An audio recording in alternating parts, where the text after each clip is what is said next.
como está nas escrituras, mas dentro da nuvem vem as naves, como eu vou mostrar em Ezequiel. Essas naves geram uma nuvem, que na vida militar nós chamamos de camuflagem, entendeu? Então, durante o dia, quando eles estavam andando no deserto, o povo judeu, ele vinha como uma nuvem durante o dia, mas à noite, pode pegar os textos, ela ficava afogueada. Essa palavra afogueada, para nós, olha agora, olhando para o texto e olhando para o lado espiritual, fogo divino. Mas não era fogo divino, era luz, energia, afogueada. Como hoje você vê aí. Então ela se iluminava à noite e ficava toda avermelhada lá em cima, dentro da nuvem. Quando amanhecia o dia, apagava tudo e ficava a nuvem ali. Está lá. E isso agora se prova por Ezequiel, capítulo 1, que eu vou mostrar para vocês. Entendeu? Então preste atenção. Pode apagar. Não haverá nenhum contato oficial a não ser o Cristo quando vier. E quando ele vier, ele vem com os exércitos e ele será visto como alguém que está tomando a terra. E eu mostro isso no texto bíblico. Os exércitos da terra lutando com os exércitos do Senhor, como está na Escritura. Esse é o dia oficial em que o Senhor vem e estabelece o reino. Então, não fique aguardando esse negóciozinho, é furado, vá por mim. Agora, quando disserem assim, estamos captando uma grande nuvem vindo de longe, o nego velho senta e começa com de rezar, porque aí vem ele. Aí eu te garanto que ele vem, porque ele vem. Tá? Mas não fique acreditando que vai se encontrar com o céu, não vai não. Eles são proibidos, Deus botou isso. Mas vamos lá. Aqui tem uns simbolismos. Todos esses eu vou abordar eles, um por um, na interpretação de verbos, tá? Então, não precisa nem se preocupar não, se vier para estar lendo aí, mas tudo isso eu vou abordar. Vamos logo para um, porque já vai dar quase meio-dia, porque tem uma ideia. Eu vou ter que correr por causa do tempo, né? Vou correr por causa do tempo. Então, olha só. Ora, aconteceu no 30º ano, no 4º mês, no 5º dia do mês, que, estando eu no meio dos cativos, junto ao Quebá, se abriram os céus e tive visões de Deus. Já vou começando a interpretar para vocês entenderem. Ele tinha sido levado para a Babilônia por Nabucodonosor, para vocês terem uma ideia, está entendendo?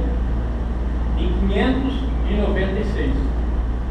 Essa visão se dá entre 592 a 593, que ele tem essa visão.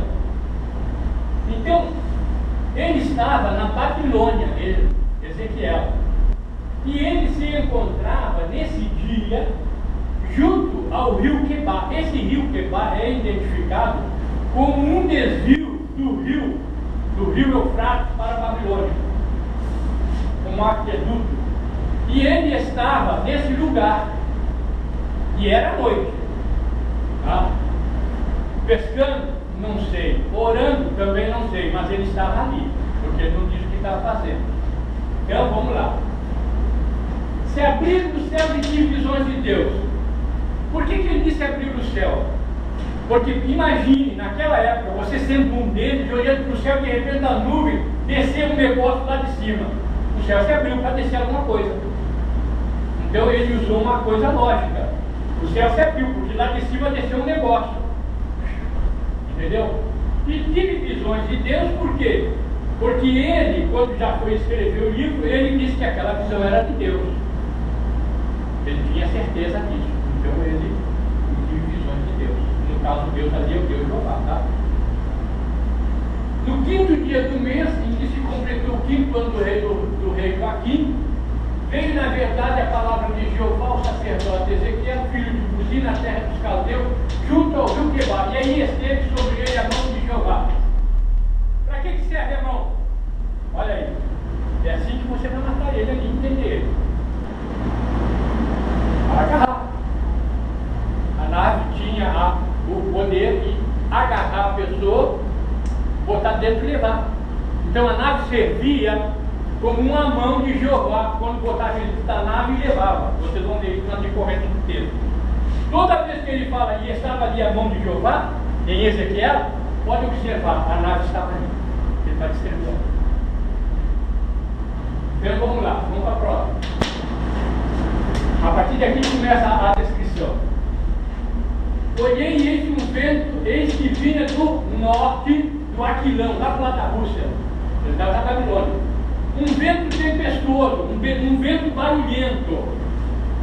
E uma grande nuvem com um fogo que metia de contínuo na vareta, piscando, luzes, a nave, e vem vindo, piscando, dentro da nuvem.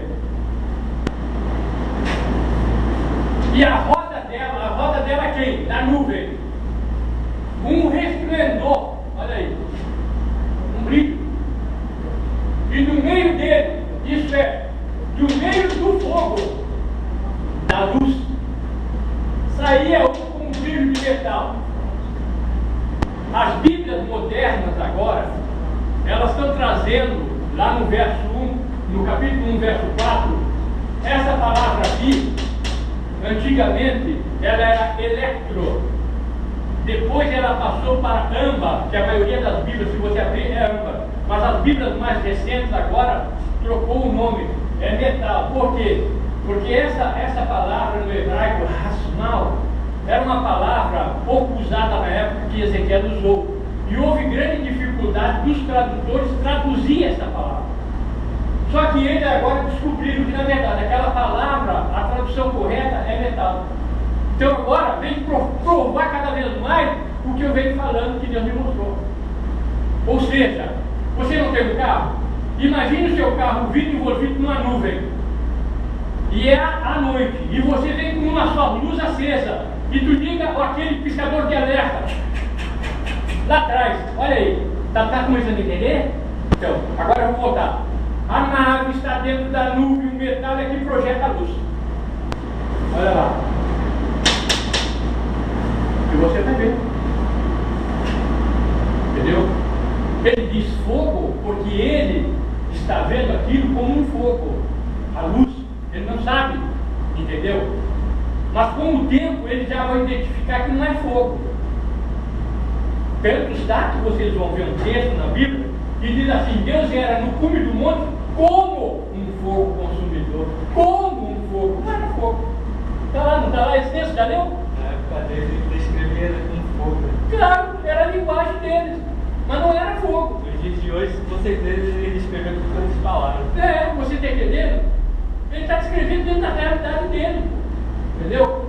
Aí ele diz assim: no meio dessa nuvem, o que é o meio da nuvem? O meio da nuvem está a nave. Então vamos lá. No meio dessa nuvem também saía a semelhança de 4 criaturas.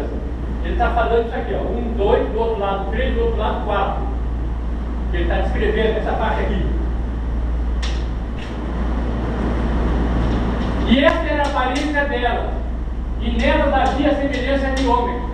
Aos 4 lados, olha aí. De homem. Cada uma tinha 4 rostos, cada uma 4 asas. Então vamos lá.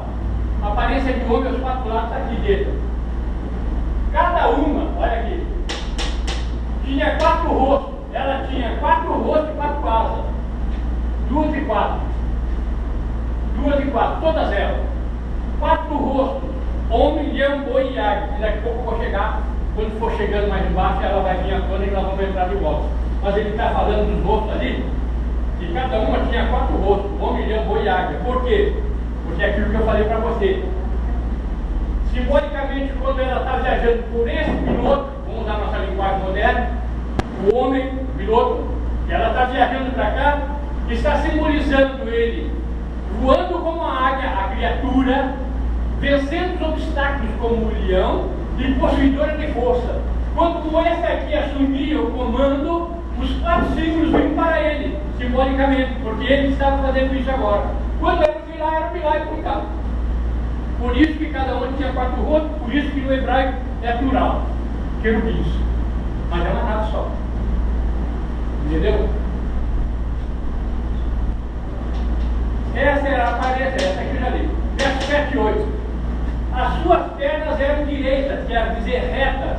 Ele está falando, ó, trem de pouso da nave. Ele já nos deu o primeiro ponto de pequeno básico de uma aeronave. Comece a prestar atenção.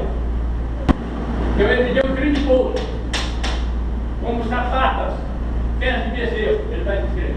Então vamos lá. As suas pernas eram direitas e a planta dos seus pés, o que é a planta? Essa parte de baixo. Eram como a planta do pé de um bezerro, arredondada, e luziam como o brilho de latão polido. Por que luziam? Por causa da iluminação da nave batendo no reflexo do metal das pernas, do trem de pouso. Luzia, brilhava, pelo reflexo da luz sobre a parte metálica. Olha que coisa linda. Tudo que é detalhe ele está dando. E ele ainda diz, como latão polido, brilhoso. Debaixo de suas asas tinha mãos de homem, aos 4 lados, assim todas as partes tinham seus rostos e as suas asas. Então vamos lá. Debaixo das asas superiores havia ele, manipulando comandos da nave. Vou mostrar isso mais à frente, vai tentar, eu já estou citando para você ter uma ideia. Porque ele é o piloto, ele que está dirigindo a nave, a criatura. Então preste atenção. Debaixo das asas superiores ele via o piloto dirigindo aqui. Aos 4 lados a mesma coisa, os 4 no comando. Aí ele diz assim: e os 4 lados, todas as partes tinham seus rostos desplaçados. Mesma coisa. Vamos para a próxima, que agora vai começar. Isso é hermenêutica. Hermenêutica é você trazer a interpretação ponto a ponto e mostrando uma sequência que tudo se encaixa. Não é divergente. Ela está montando um negócio e cada detalhe monta e é perfeito na sua interpretação. Isso é hermenêutica, tá? Então olha só. As asas de cada uma o quê? Criatura. Essa aqui é uma. Então olha agora. A asa dessa criatura unia-se em cima ela da outra, essa da outra e essa da outra do outro lado. Olha lá. Elas não se viravam quando iam. Quem? A criatura, o piloto. Ele permanecia na. Se ele estivesse olhando para frente, o outro olhava para lá, dirigindo. Porque se tivesse que assumir o comando, ele já está na posição. Entendeu? Essas naves não fazem curva. Exatamente como o pessoal vê aí. Isso aqui já estávamos falando aqui. Tá?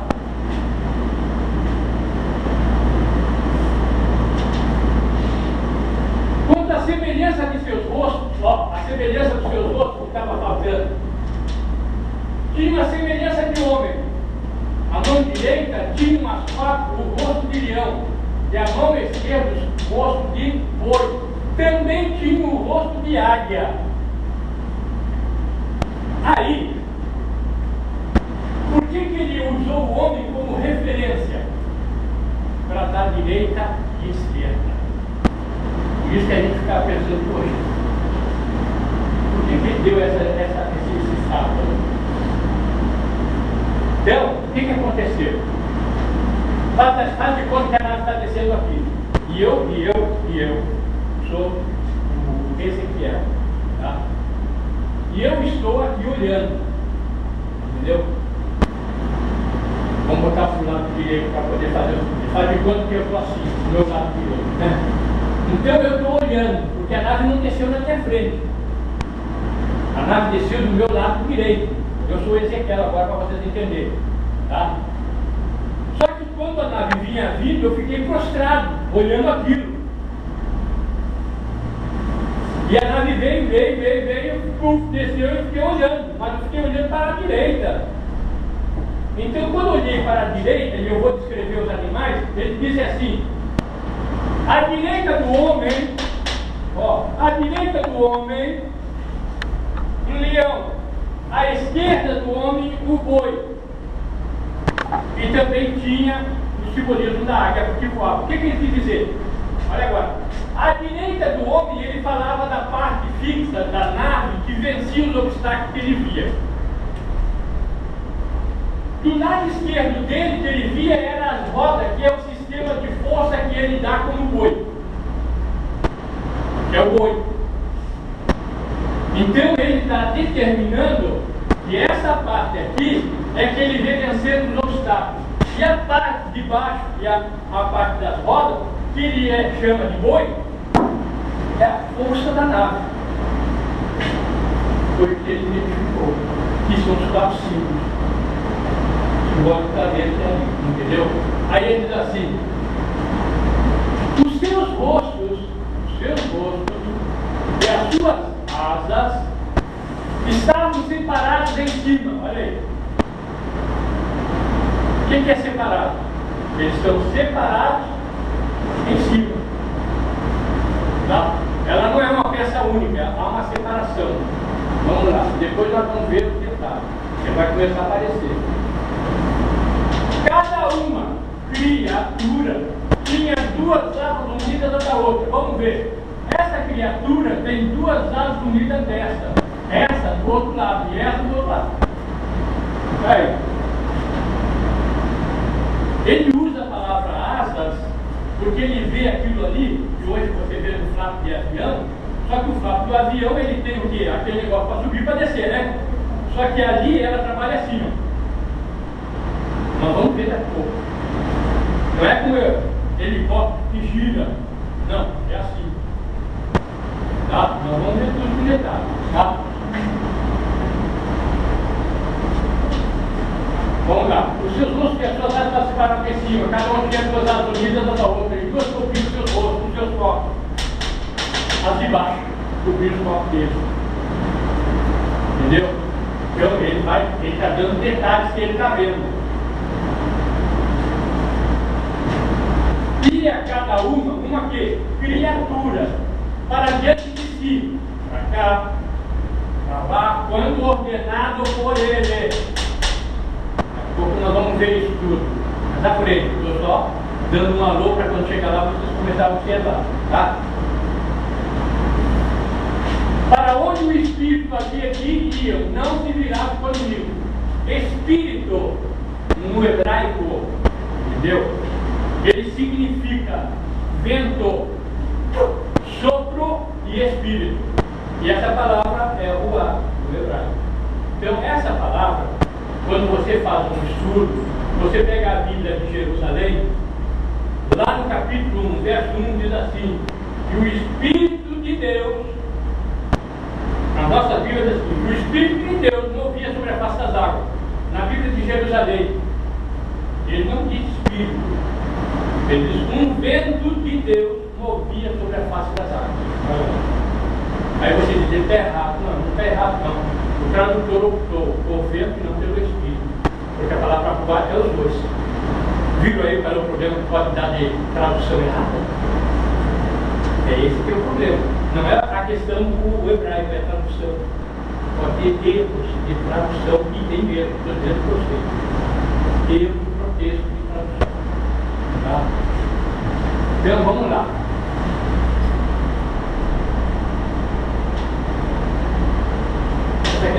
Vamos para o próximo.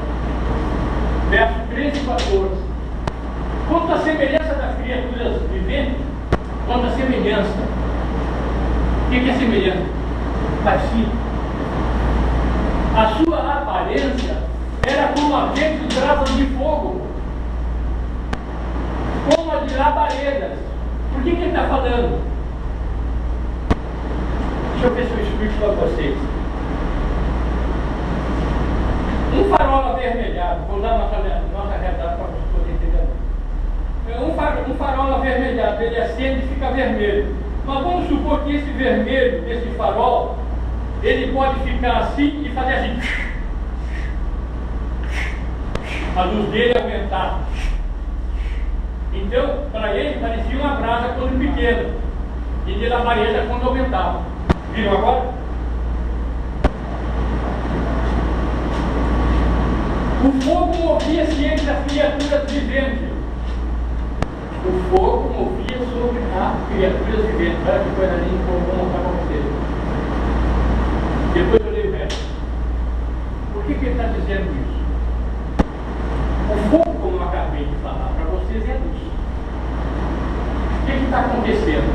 As rodas girando em grande velocidade, elas projeta aqui em cima como se estivessem girando também aqui em cima.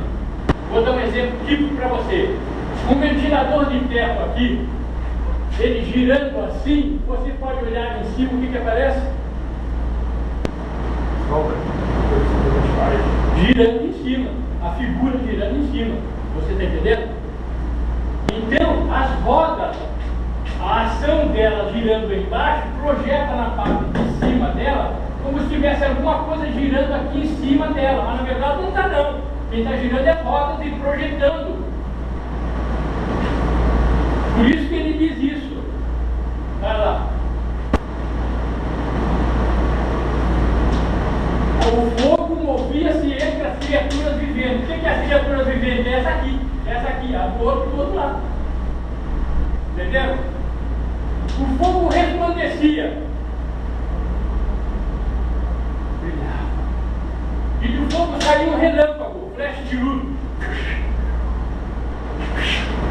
Flash, como de uma máquina fotográfica. Ele está descrevendo todos os detalhes que ela está vendo. As criaturas viventes, elas, corriam e botavam como aparência de um raio. Ele está usando o raio como uma analogia de velocidade. E botavam. Ele não podia usar os carrinhos, cavalos deles da época. E ele usou por analogia o raio. Ou seja, a nave se deslocava em grande velocidade. Ele já nos deu sistema de força. Aliás, sistema de força vai entrar agora. Ele já nos deu piloto, ele já nos deu os pés de aterrissagem, ele já nos deu uma opção de velocidade. Tudo que uma nave, uma aeronave tem, ele está nos dando na sua linguagem bem clara. Vamos para a próxima. Agora, primeira etapa, ele narrou isso aqui. Agora ele vai narrar isso aqui. Por quê? Porque quando a nave pousou, ele viu 1, 2, 3 e 4 rodas. E pôde identificar as rodas com seus detalhes. Então, quando ele foi escrever, entendeu?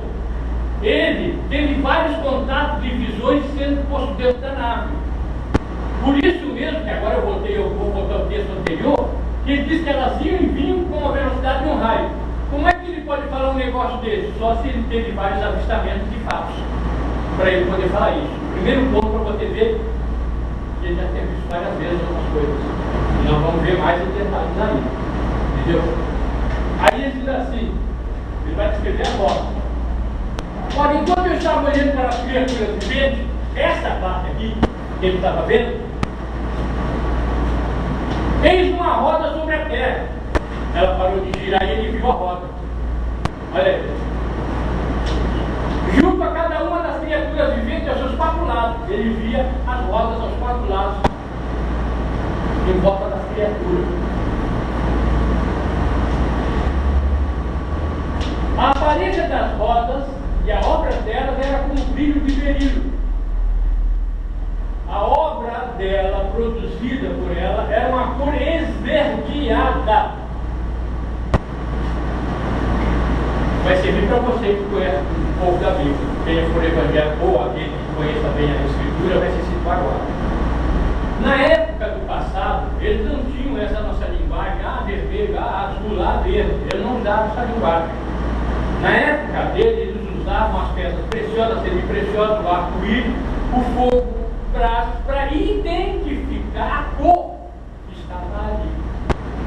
Então a nave estava sendo produzida pelas rodas uma cor esverdeada. Então ele olha, ele usa as pedras preciosas para conotar aquela cor que está sendo produzida pela roda.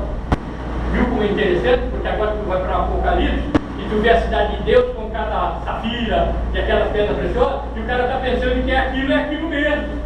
Não é aquilo não, aquilo é simbólico, é a cor de cada coisa ali. Entendeu? Então, vamos embora.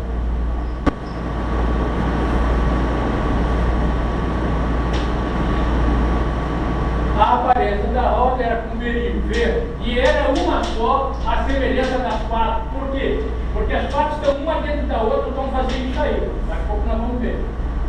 A sua aparência E a sua obra era como se vocês tivessem uma roda no meio de outra roda. Olha agora. Vocês viram os desenhos anteriores das naves, as rodas separadas? Viu por que está errado? Porque as 4 rodas estão dentro de uma roda, dentro de uma roda e uma dentro da outra. Igual a rodinha de rolimã que nós conhecemos. Olha aí. E a nave ela é assentada exatamente sobre ela na beirada. Ou seja, isso aqui vem por volta da criatura. Né? A nave seria isso aqui e ela vem aqui, ó, em volta. Como um chapéu. Como isso aqui está, bem feito, entendeu? Então ele está vendo isso aí, vamos lá. Quando iam as criaturas pelos seus 4, iam pelos seus 4 lados, ou seja, qualquer lado desse podia ir, eles podiam ir por qualquer dos 4 lados. Não se viravam, ela não se virava para dobrar, porque cada piloto estava na posição, ele tornou a repetir, ele tornou a confirmar que é assim, entendeu? Por isso que eu gosto de Ezequiel, porque Ezequiel ele repete, ele diz, não, é assim mesmo, ele está dizendo para você, eu não me enganei não, por isso que o livro dele é bom, ele é detalhista. Quanto às suas pirinas é camba, que é camba? Material que compunham as rodas, isso quer dizer aquilo ali, entendeu? Eram altas e formidáveis, e o material das 4 eram cheias de olhos ao redor, como está ali, exatamente como está ali. Fazia parte do sistema de força da nave, é um campo provavelmente eletromagnético, como hoje a maioria está acreditando que seja isso. Tá? Quando as criaturas viventes iam, olha que coisa linda, olha a inteligência dele agora. Quando as criaturas viventes iam, quem é, vou tornar novamente, essa parte fixa, quando ia, as criaturas viventes, olha aí, ao lado delas iam as rodas, olha aí, ele está dando detalhe, presta atenção no que ele vai falar. E quando as criaturas viventes, essas, se elevavam da terra, elevavam-se as rodas. O que ele está percebendo?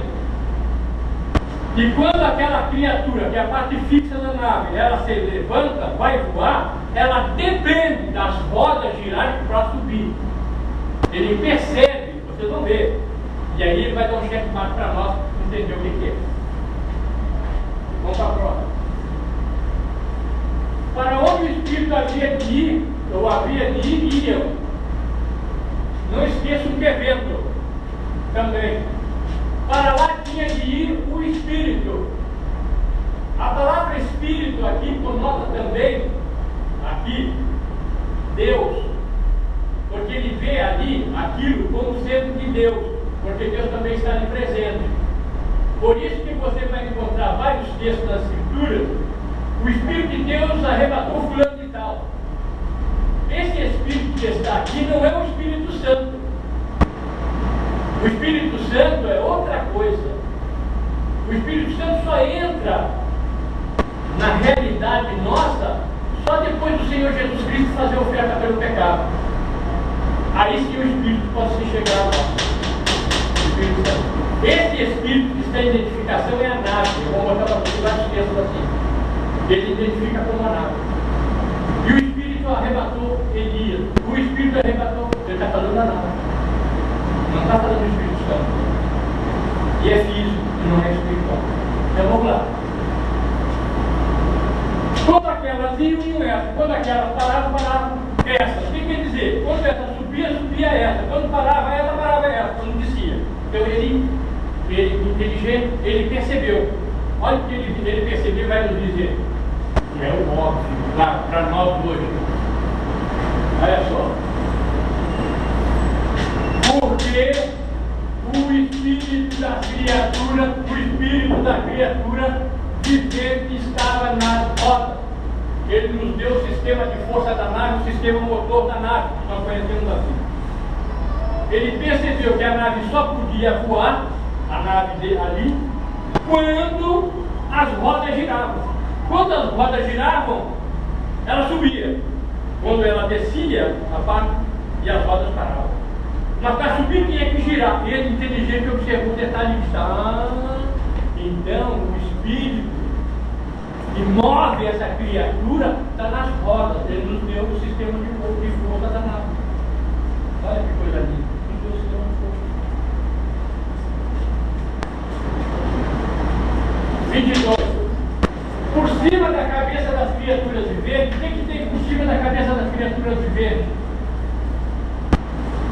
Ó, daqui para baixo é a criatura. Isaías 6. Vocês vão entender agora, quem não entendeu. No dia que morreu o rei Uzias, eu vi o Senhor assentado num alto e muito sublime trono. Cada serafim tinha 3 pares de asas. 2 cobriam o rosto, 2 cobriam os pés e 2 voavam. Está lá? Então agora entenda. Essa nave é maior e tem mais 2 asas aqui em cima. Então ele está dizendo que as asas de cima, que estão na cabeça, ele vê a criatura como cabeça, a parte de cima, e os pés como a parte de baixo. Então ele diz, as que estavam lá em cima estavam encostadas na nave, não estavam funcionando. E as que estavam próximas aos pés, que é na parte de baixo, não estavam funcionando. Só essas que estavam sendo acionadas. Por isso que ele disse isso. 2 cobrem o rosto da criatura, 2 cobrem os pés da criatura, e 2 estão se locomovendo. Na verdade, a nave está acionando só as do meio. Viu? Era isso que para ajudar. Então vamos lá. Por cima da cabeça das criaturas viventes havia a semelhança do firmamento, que é aquilo ali, ou abóbora, como um brilho de cristal terrível. Isso aqui é visto como um cubo de gelo. No hebraico, na verdade, o sentido dele é como um cubo de gelo, que é traduzido para os nossos textos bíblicos como um vidro. Um vidro transparente, o meu vidro, lá do outro lado. Entendeu? Então ele diz assim, exatamente dessa forma. É como um brilho de um cristal terrível, estendido por cima sobre as suas cabeças. Cabeças, não esqueça que essa parte aqui. Então, ó, estendido sobre ela. E debaixo dele um trono, ele vai começar a falar. E debaixo do firmamento, tá? O que ele vai falar aí? Debaixo do firmamento, o que é debaixo do firmamento? Essa linha aqui, ó. Isso aqui é o firmamento. Debaixo do firmamento é essa parte. Então, ele vai agora aqui identificar de cima para baixo o que ele já me falou de baixo para cima. Olha agora, preste atenção. Debaixo do firmamento as suas asas estavam direita uma de encontro à outra. Olha se não é verdade, olhando de baixo para cima. De cima para baixo, ó. Uma de encontro à outra. Ele está descrevendo agora de cima para baixo. Por isso que a gente muitas vezes não conseguia entender o que ele está tentando dizer. Era muito complexo, porque ele está falando uma coisa que pouco ele revirava o negócio e você não conseguia entender. Eu só entendi isso só depois que o Senhor me mostrou mesmo, tudinho. Aí, agora eu entendi. Agora sim, entendeu? Agora faz sentido. Entendeu? Então ele diz assim, ó, estendido por cima sobre suas cabeças. Então ele diz, as suas asas estavam à direita, uma de encontro à outra, e cada uma tinha 2 asas que cobriam o corpo de um e de outro lado. Olha aqui. Ele me falou assim embaixo agora. Viu? Não sei se vocês viram, porque ele já falou isso antes. Ele só agora está repetindo, só que ele está descrevendo de cima para baixo. Vamos para o próximo. Já estamos chegando no final já, do capítulo 1. 24 e 25. Essa vocês têm que se ligar. Leiam ali o texto. Vai lendo o texto e se liguem para você ver o que está ali. O que tem de informação nesses versos. Quando elas viam a nave voando, que ele quis dizer, as criaturas, eu ouvia o ruído das suas asas. Aquilo que eu falei para vocês. Trabalhando. Como o ruído de grandes águas. Primeira identificação de som que ele está nos dando. Como a voz do Todo-Poderoso. Segunda identificação de um barulho que nós depois vamos conversar. Como o ruído de tumulto. Terceiro, como o ruído de um exército. Quando parados, abaixavam as suas asas. Vamos parar aí. Ele, identificando, ele usou 4 barulhos para tentar descrever o que ele estava ouvindo. Então ele disse assim, como o ruído de grandes águas. O que é o ruído de grandes águas? Vai ali em Copacabana, na praia, e vê a água. Né? Aí você vai, com uma voz tudo poderoso, aí você diz, bom, agora pegou. Uma voz tudo poderoso, como é que eu vou saber, né? Então, você vai para ele 19, está lá, a resposta disso aí. Diz assim, quanto mais a nave estava fazendo um barulho lá em cima, maior era a voz do Senhor falando para o povo todo de volta lá embaixo. Ou seja, falando baixinho, um sistema de som muito bom. Ou seja, esse sistema de som é assim, eu vou mostrar depois se der, os chifres que estão lá em Apocalipse falando, isso aí é som do chifre. Eu ouvi uma voz saindo do chifre. Por que ele diz chifre? Que é shofar, né? No hebraico, shofar. Ele, na época, por isso você tem que ter uma analogia e entender a linguagem dele. Na época dele, o que eles tocavam? Shofar, um chifre. Até para a guerra, era um shofar. Ele está ouvindo o barulho e está identificando, entendeu? Com o shofar que faz barulho, entendeu? E por sua vez o shofar é tipo o quê? Um chifre, não é verdade? Como é que é uma corneta? Sabe o que é uma corneta de som? Então, alguma coisa, isso aí é som, está lá no texto, ninguém percebeu. E está saindo um som dali de dentro daquele chifre, shofar. Entendeu? Então vamos lá. É uma voz todo-poderoso, com um ruído de tumulto. O que é um ruído de tumulto? Isso aí é fácil de identificar. Vamos usar o camelô. O camelô está vendendo negócio ali espalhado na rua, coisa e tal. Aí vem um, aí já viu todo mundo junto, o negócio, bota as costas e sai atropelando todo mundo. Tumulto é aquilo ali, entendeu? É um tumulto. Agora, o ruído de um exército já é. Na época.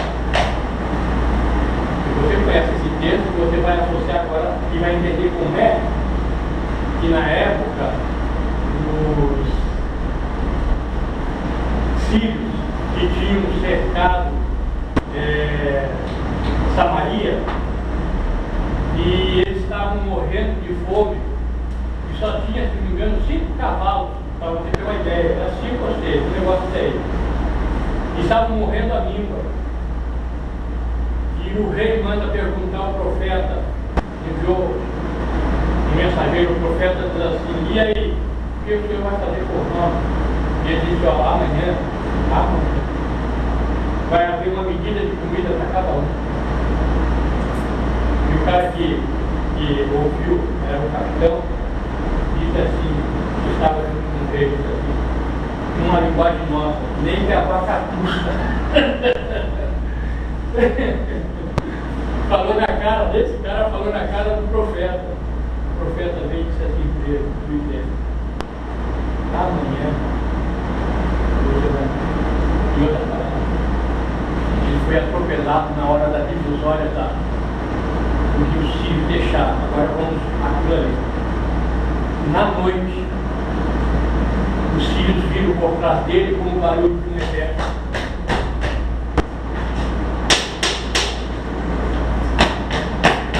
Saiu um apavorado pensando que os judeus tinham pedido socorro para outro povo e estavam vindo para sacudir de noite, pegar ele de surpresa.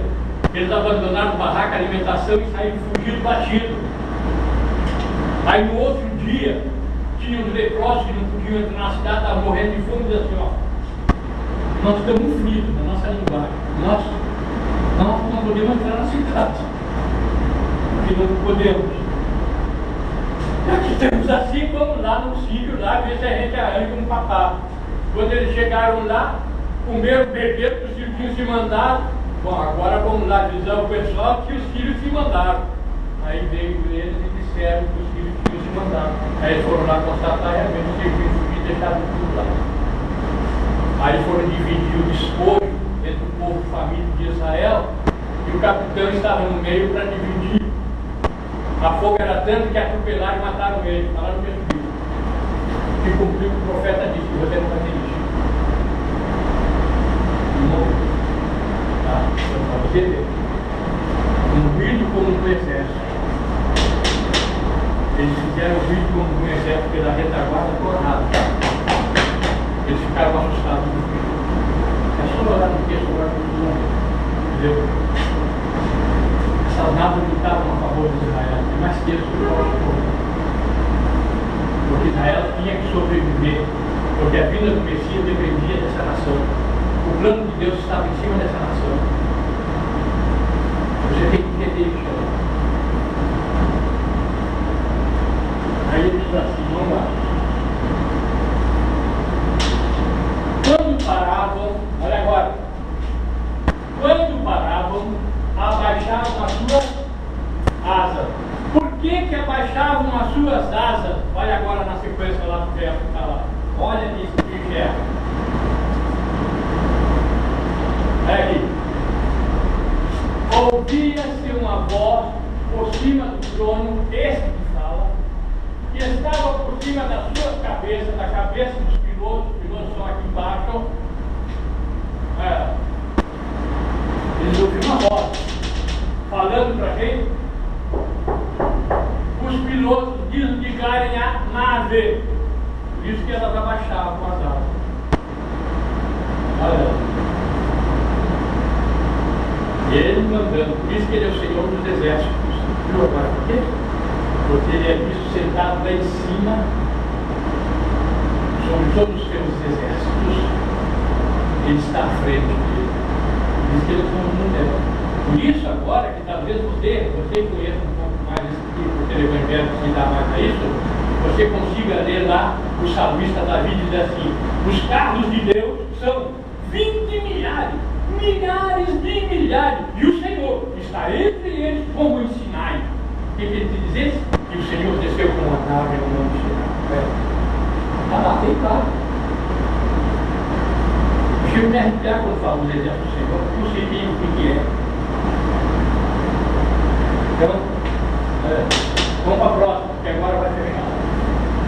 A cúpula de comando da nave, onde o Senhor está, lá em cima. Ele vai descrever, essa é a parte final do capítulo que ele vai descrever, que é onde o Senhor está majestosamente e é visto, porque ali a cúpula é transparente e ele é visto sentado no trono. Eu diria para você que isso aqui é físico, mas eles têm uma forma de trazer isso aí, formar isso lúcido, transparente. Tamanha a ciência dele. Quem assistiu a Operação Prato? Você se lembra? Tu assistiu e tem mais alguém? Vai me dizer se eu estou falando bobagem. Na Operação Prato, o general Holanda não disse que foi visitar uma mulher, que aconteceu um fato inédito na casa dela, que a telha da casa dela começou a ficar vermelha e daqui a pouco se abriu e ela viu o céu. E que depois fechou e ficou telhado de novo. Foi ou não foi? Minha gente, é uma ciência muito grande que vai além do que você e eu possamos imaginar, rapaz. Sabe o que é desmaterializar a matéria, desagregar ela e depois ele tornar a agregar normalmente como tu vê? Isso aqui não é problema para eles, rapaz. É uma coisa fantástica. Aquilo ali, para mim, é a mesma coisa. Na verdade, é física, mas aqui eles fazem isso para que o Senhor seja visto ali em cima. Entendeu? E é dada como um vidro, um cristal, que na verdade, no hebraico, como eu falei para você, é tipo um cubo de gelo. Aquele cubo de gelo que tu vê. Entendeu? Então vamos lá. Sobre o firmamento que estava por cima das suas cabeças, da cabeça da criatura, havia semelhança de trono como aparece de pedra de safira. Ele já me falou que aqui em cima havia um azulado. Ele usou a safira para falar da cor azul que estava no trono. Olha lá. Ele vai começar a me dar detalhe. E sobre a semelhança do trono havia uma semelhança como aparece de homem. Façamos do homem a nossa imagem e semelhança.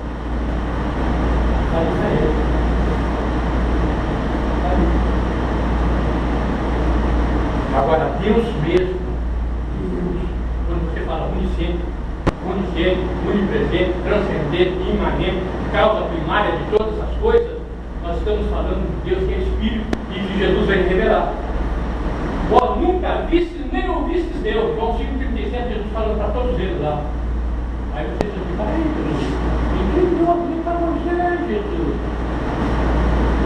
Quem foi então que disse, esse é meu filho amado, batizando Jesus lá, que eu ouvi uma voz, esse é meu filho amado, a ele, né, está escrito lá, tem 3 citações dessas lá no Novo Testamento. Então quem é esse que fala, se tu acabou de me dizer, que nunca ninguém viu nem ouviu a sua voz?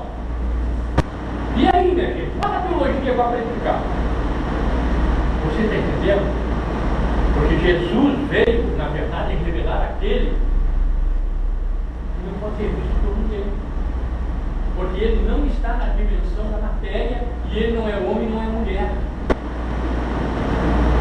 Ele é como se fosse o vento. Jesus usa até o vento como uma analogia ao Espírito. Para que vocês possam entender ele e eu dizer quem é ele, de fato, eu vou usar o vento como está no hebraico, o vento, o sopro. Façamos de conta que todo o universo tenha o vento. Nós sabemos que é só a Terra, mas vamos entender para o universo todo criado, além do que tu possa imaginar aqui, que Deus criou. Tenha o vento, o ar, o oxigênio. Muito bem. Nós podemos dizer que o vento que está aqui é da mesma origem da que está em todo o universo, porque o vento está em movimento. O vento não é estático. Então ele está em todo o movimento, em toda a criação, em movimento. Ele é dinâmico. Por isso que Jesus disse que meu pai trabalha até agora, mas como vai entender por quê? Então ele está em todo o universo como o vento.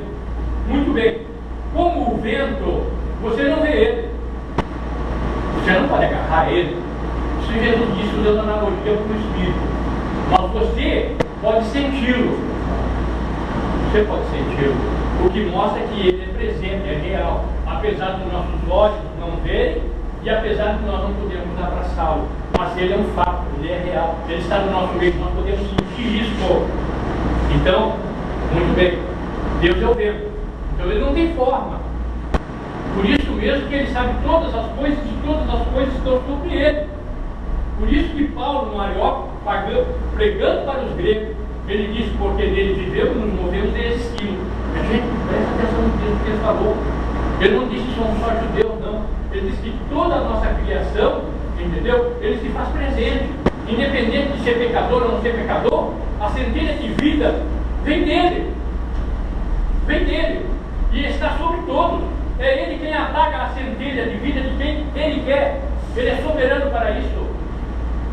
Ele é o único, entendeu? É isso que tem que ser entendido. Então, quando você pega o texto que Jesus fala isso, você tem que entender agora assim. Vamos lá. Fala quanto que eu tenho um saco plástico, enchi ele de água. Aí eu mostro para vocês. Vem cá, qual é a diferença do ar que está no saco para o ar que está aqui fora? Você só me diz uma coisa. O ar que está aqui fora é o mesmo que está aqui dentro. E a diferença é que o ar que está aqui, ele agora, uma forma, ele ficou o quê? Ele ficou preso. Então, veja bem, o ar que está aqui fora, ele continua sendo o mesmo, circula para tudo que é lado. Mas o ar que ficou preso aqui, ele agora, para ir até ali, ele dá licença que eu tenho que ir, ou vou de carro, eu vou de cavalo, eu vou de ônibus, vou de trem, mas eu não vou como o que está aqui fora. Eu me limitei. Então, Deus, o teofânico do Velho Testamento, como Jeová, ele é a revelação dele no mundo da sua criação e ponto de referência para tudo. Por isso, passando o número nosso mais de Deus. Ele é a referência. E ele existe como você está me vendo. Cabeça para o membro. E ele senta-se no reino e reina sobre o reino todo do universo habitado. Isso é que não é ensinado na igreja. Satanás criou foi uma quebra da lei dele no universo. E foi tirado, ele caiu. Entenderam? Foi o que aconteceu. E a terra foi afastada da relação com Deus, porque também pecou, contrariou a Deus. A quebra da lei é necessário sangue para expiar.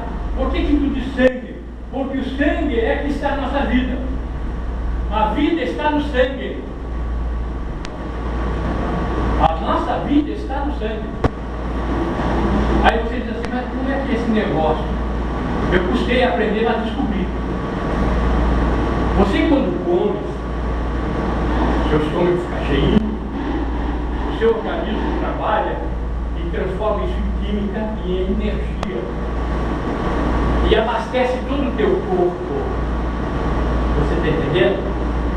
Então, a nossa vida, na verdade, ela vem elaborada no sangue.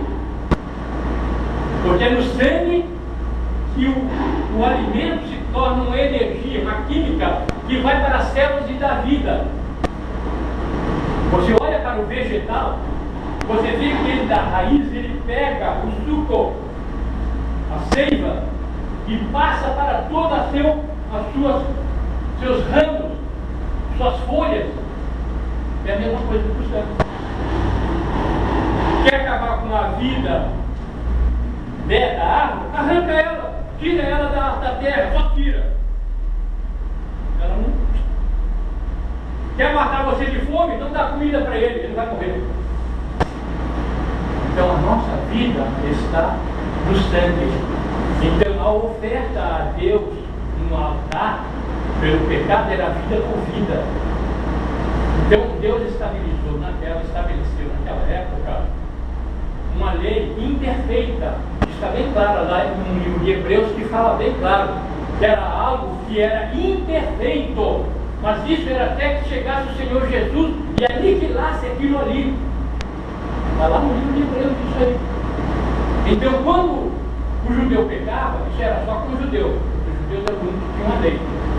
Ele tinha que fazer uma oferta pelo pecado e ele matava o animal.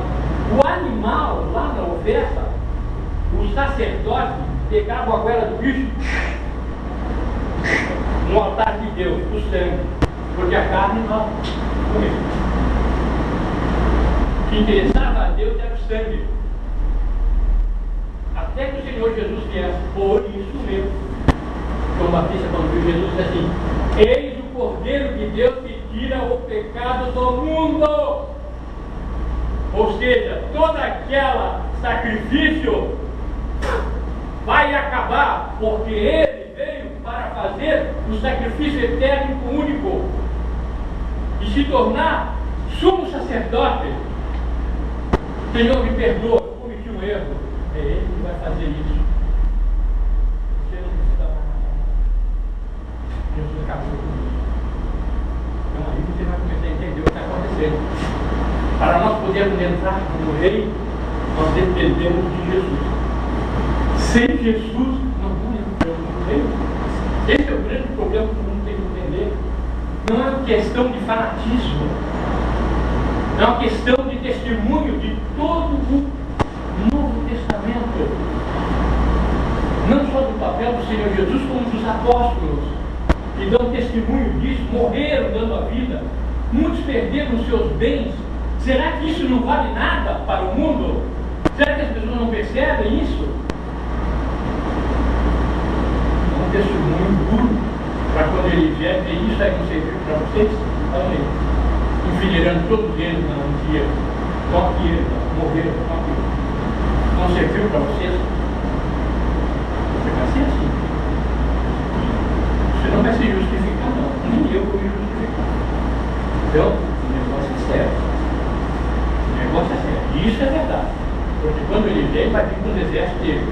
E ele vai tomar o governo da terra e ele vai tomar, lá no texto bíblico. Por isso que a Bíblia diz que ele virá e lutará contra o anticristo. Que o anticristo é o que estará à frente do governo terrestre na época que ele quer. Será o grande líder. E o falso profeta que está lá é a facção religiosa dominante, que a maioria não acredita que seja possível. Não apenas eu não tenho tempo para pegar a besta que sobe da terra, interpretar e botar o Vaticano assim na tua mão, já tem texto maior. Olha lá. Historicamente, mostrando dados para você ver e entender. É incrível, mas é verdade.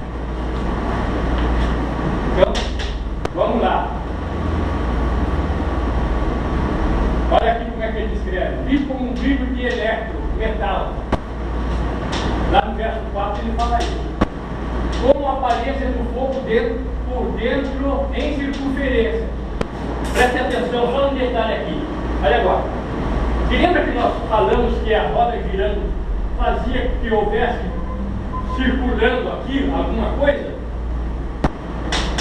Muito mais aqui em cima que é vidro, né, minha gente? Então olha agora para o texto e veja se isso não está acontecendo também. Olha lá.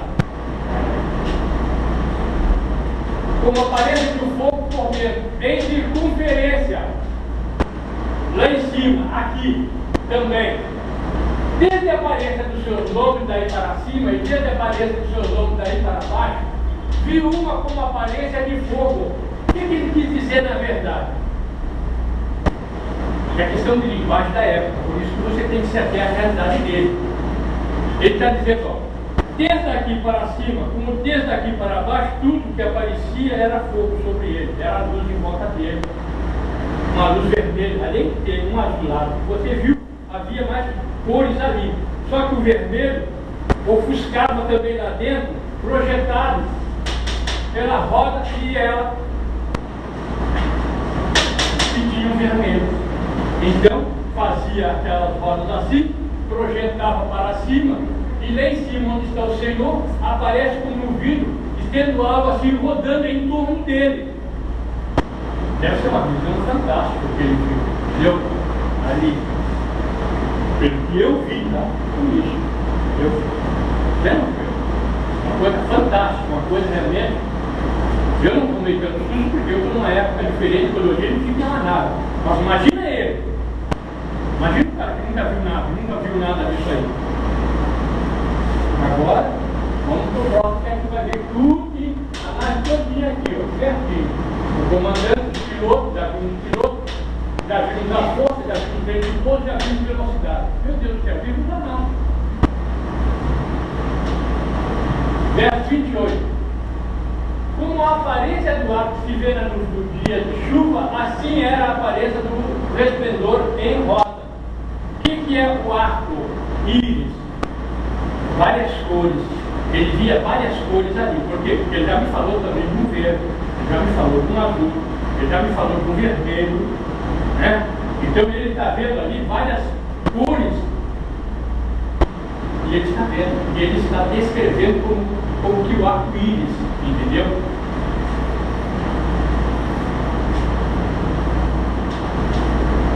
Esta era a aparência da semelhança da glória de Jeová. Quando a vi, caí com o rosto em terra e ouvi uma voz de quem falava. Lá no verso anterior, você lembra que ele disse que ouviu uma voz falando? Só que a voz agora vai falar com ele. Agora é contigo aí, ó, seu Ezequiel. Agora é contigo. Então, só para fechar aqui, peraí. E é importante, talvez não tanto para você, não para você que é da igreja,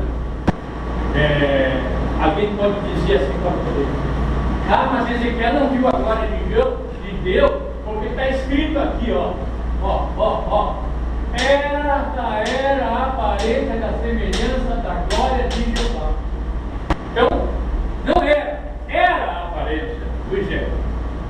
Só que, como ele está descrevendo o primeiro encontro dele, e o primeiro encontro que ele teve, ele nunca tinha tido um encontro com Jeová, mas ele conhecia os relatos anteriores dos profetas sobre a tal glória de Jeová. Então, quando ela apareceu, essa nave, como a glória de Jeová, o que aconteceu? Ele pensou: poxa, parece que eu tenho lido. Isso aí é a glória de Jeová. Então, ele colocou, essa era a aparência dela. Só que mais à frente, ele vai dizer que era a glória de Jeová, agora categoricamente, que isto era a glória de Jeová. E isso nós vamos ver até na continuação do texto do livro de Ezequiel. Está entendendo? Ó, são 20 para 1. Querem fechar algum verso aqui, para termos uma ideia, de sendo colocado na nave, etc. Tá, vai dar um pouquinho tempo. Alguém quer ir embora, ó, se alguém quiser ir embora, pode ir, tá? Tranquilo, eu entendo. Tá? Só que essa sequência agora eu vou mostrar como ele era colocado dentro da nave. Aí que vocês vão começar a ver o que está acontecendo. Bastante é o que acontece agora. Entendeu? Ah, o cara foi sequestrado, abduzido. Sim, o problema é a falta dele. Ele é amado, ele é essa fonte. Esse é o problema. Porque mal, você ainda não identificou o que é o mal. O que é mal para você? O mal para você, eu dar um tiro em você? O que tal se eu te desse um copo d'água para matar tua sede e botasse um veneno que tu não sabe, tu bebe e ainda me agradece, se der um beijinho no rosto e vai embora, e vai morrer mais na frente. Ou um mal que eu digo uma mentira para você e te desencantar para outro lado que não é verdadeiro. E você ainda agradece achando que está certo. Então o que é mal para você? O mal é simplesmente eu ter que matar você? Por isso mesmo que Paulo, agora que eu vou falar um negócio para vocês, por isso mesmo que Paulo, no livro de Gálatas, Paulo diz assim, olha, depois de ter pregado o Evangelho de Jesus para os Gálatas, ele diz assim, olha, mesmo que nós, ou outro, ou um anjo descer do céu, ele é com outro Evangelho que não seja esse, seja ele maldito, porque ele é mentiroso. Está lá. Engraçado. Ele falou, mesmo que venha um anjo do céu e vos traga outro evangelho que não seja este. Vocês querem ver como o negócio é sério? Você sabe como é que se formou uma religião que está aí e já ultrapassou o catolicismo? Não o cristianismo, somado com o protestantismo está maior que ele, mas ele já botou o catolicismo no chão. Sabe quem é essa religião? Islamismo. E você sabe como é que ela foi fundada? Escutista. Não sabe. Apareceu, segundo a história deles, é claro, Maomé. Apareceu para ele um anjo Gabriel. Quem é o anjo Gabriel? O anjo Gabriel na Bíblia é aquele que diz a Maria, bem-aventurada és tu, coisa e tal, porque de ti vai nascer um Messias e coisa e tal. É o enviado de Deus para Maria de boa referência sobre o nascimento do filho. Vem de Deus. Agora preste bem atenção, só rapidinho para vocês entenderem. Vocês sabiam que Alá não é a mesma coisa que Maomé? Vocês sabiam que Maomé é maior do que Jesus? Que para eles lá Jesus é um simples profeta? Vocês sabiam que eles não acreditam que Jesus é filho de Deus e que ele realmente é o que diz no Novo Testamento? Vocês sabiam que o Alcorão é uma salada de fruta porque eles pegaram textos do Velho Testamento judaico, textos do Novo Testamento e desviaram, na verdade, a verdade que está escrita lá na continuação, falando de quem é o Cristo, quem é o Senhor.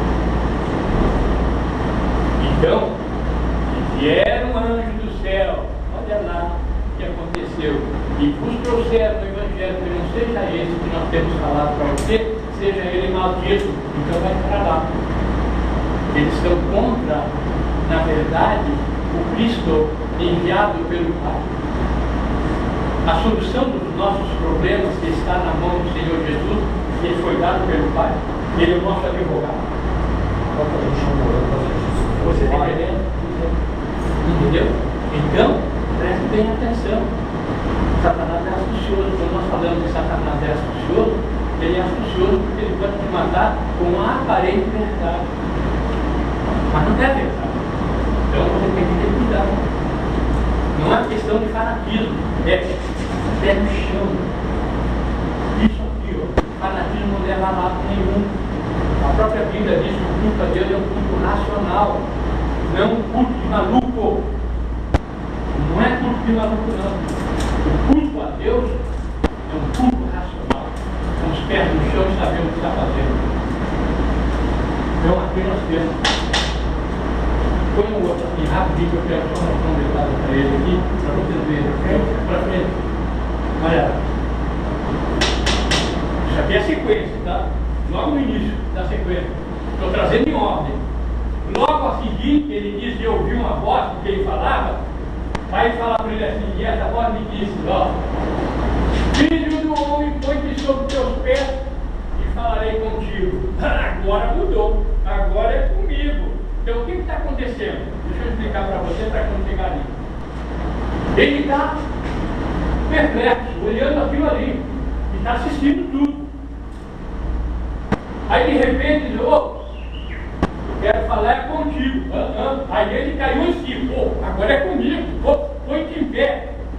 Ele foi, o Espírito entrou nele. O que é o Espírito?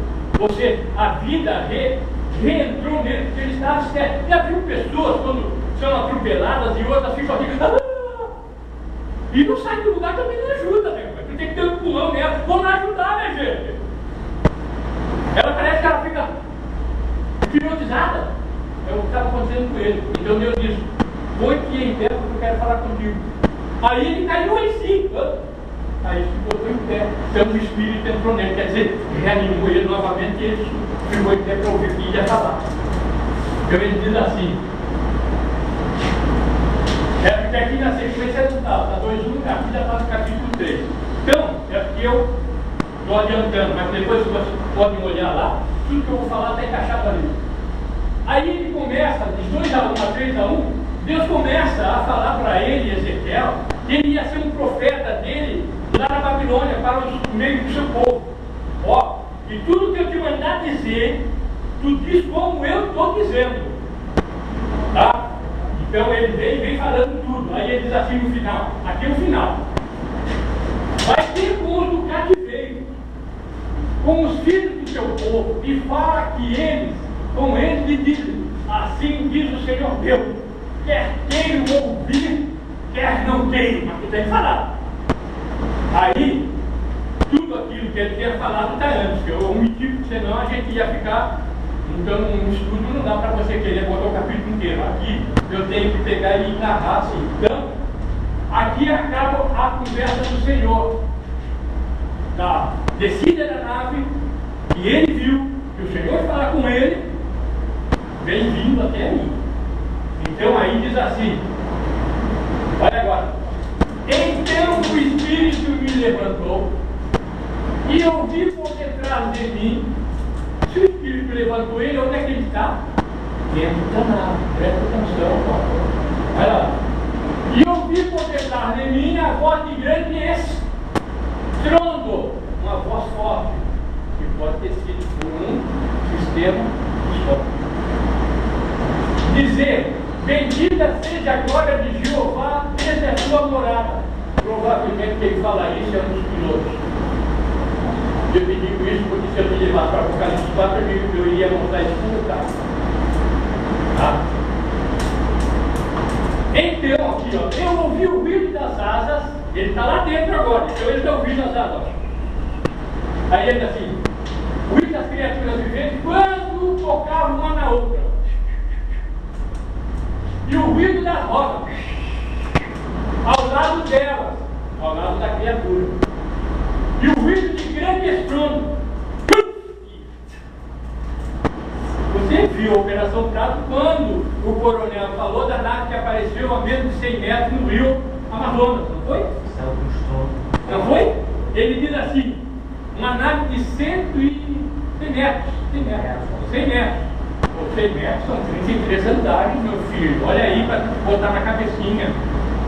Eles ficavam olhando a nave assim, uma nave tipo um futebol de aquele militar americano. 100 metros, um pezinho assim, ó. Aqui. 100 metros dele, do outro lado do rio. E a nave depois foi subindo silenciosamente, subindo. Quando chegou 1 quilômetro, ela deu um estouro, um trovão. Já era, meu. Não ficou nem o cheiro para tu cheirar. Desapareceu entre as estrelas. Não é verdade? Lá, o coronel lá. Foi de peixe caído. Acostumado com um aviãozinho desse nosso aí. Era bom que todo mundo assistisse a Operação Prato.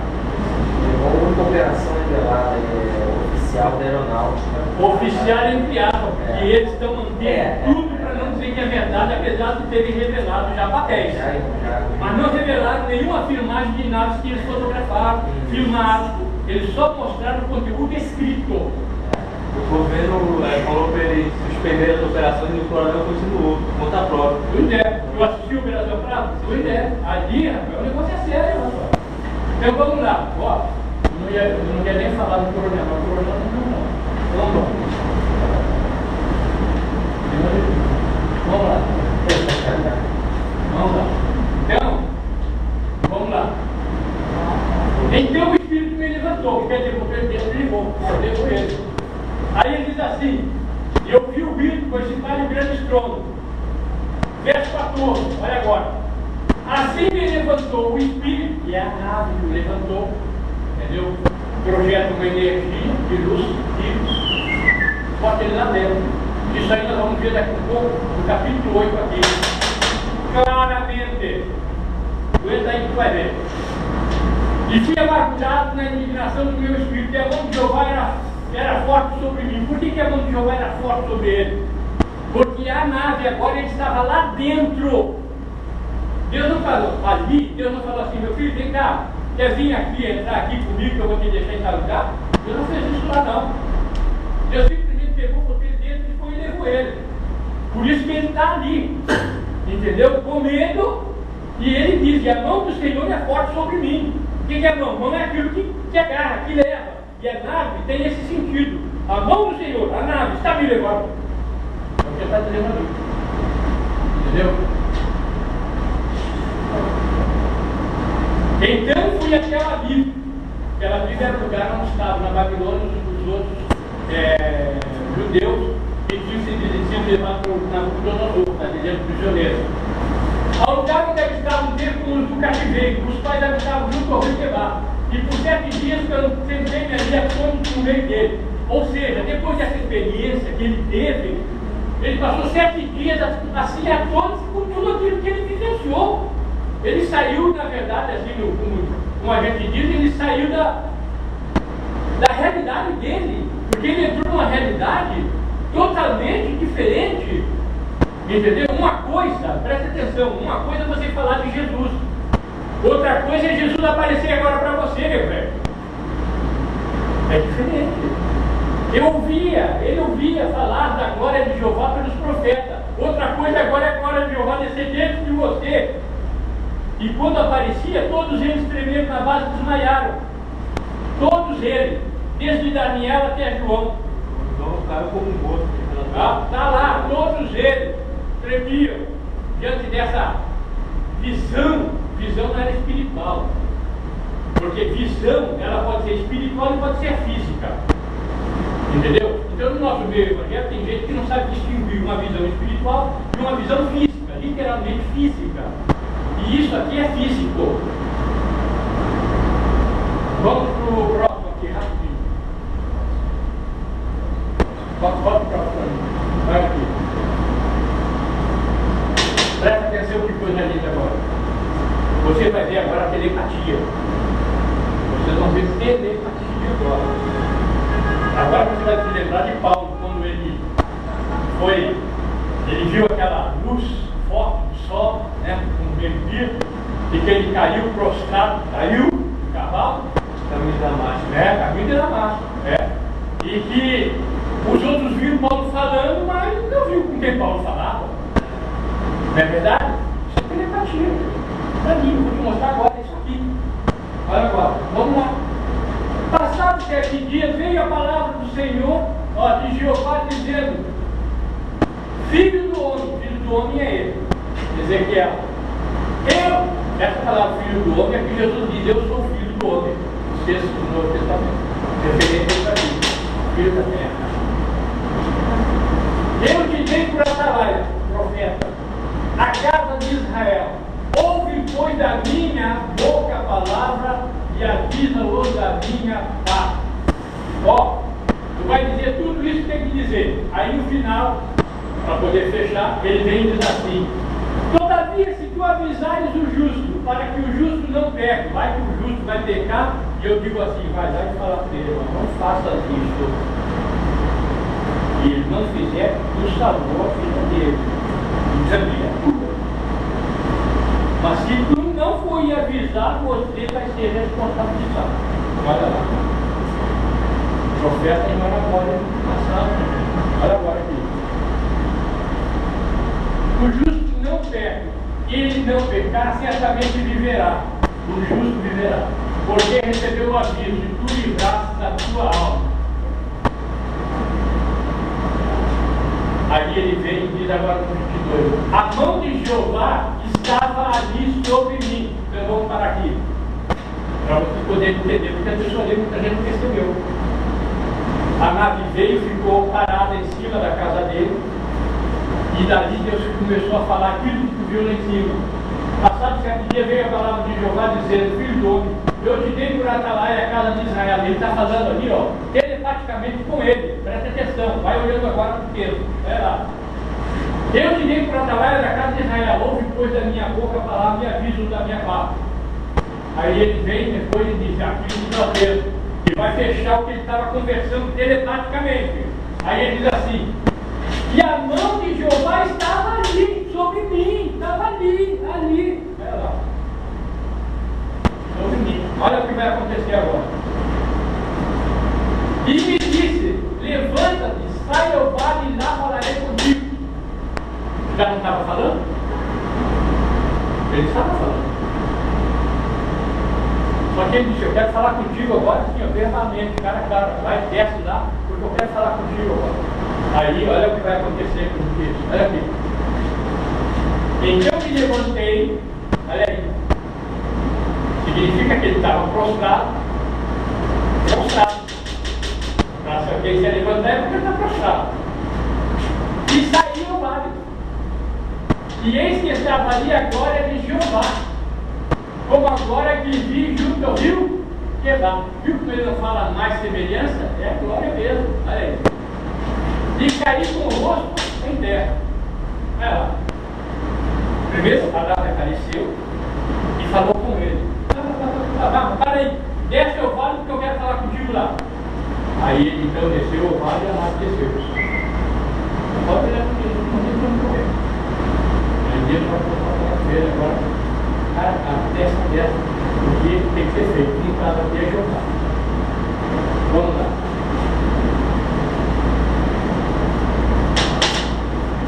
Depois de um ano, não sei se é 2 ou 3 meses, depois dessa visão, Deus volta para falar com ele. Estou falando para você depois de um ano e pouco. Deus retorna para falar com ele. Olha o que está acontecendo agora. Nesse dia,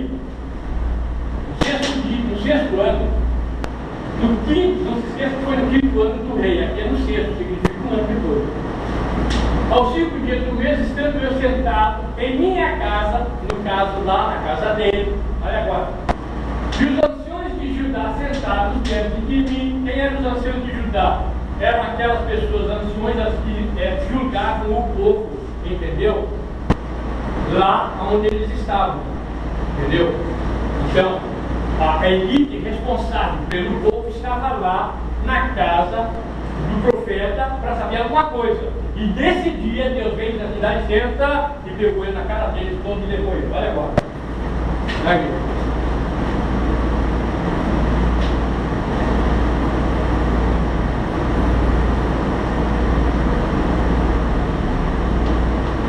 No sexto, no 5, aqui. E estavam os anciãos de Judá sentados diante de mim. Sucedeu que ali, olha agora, ali onde eu estava, quer dizer, caiu sobre mim a mão do Senhor Jeová. A nave desceu. Todo mundo viu. Todos estavam lá viram. Então olhei, e eis uma semelhança com uma aparência de fogo. Desde a aparência dos seus lombos e daí para baixo havia fogo, e dentro dos seus lombos daí para cima, com uma aparência de resplendor, com um brilho de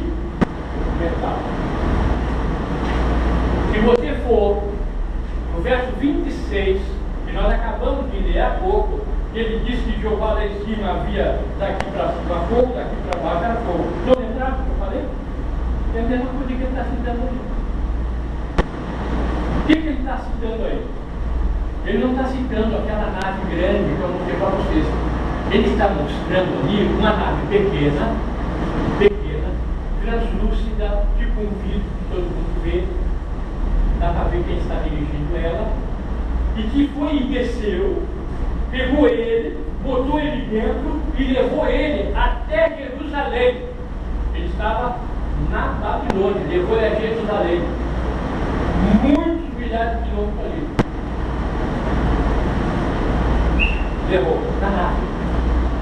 Preste atenção que quando ele fala mão do Senhor, ele descreve a nave. Pode olhar depois o resto de Ezequiel. Porque é a nave que está fazendo isso com nós. Então ele vem e descreve o detalhe, entendeu? Esse aqui é o livro, foi o próximo para poder abrir o livro.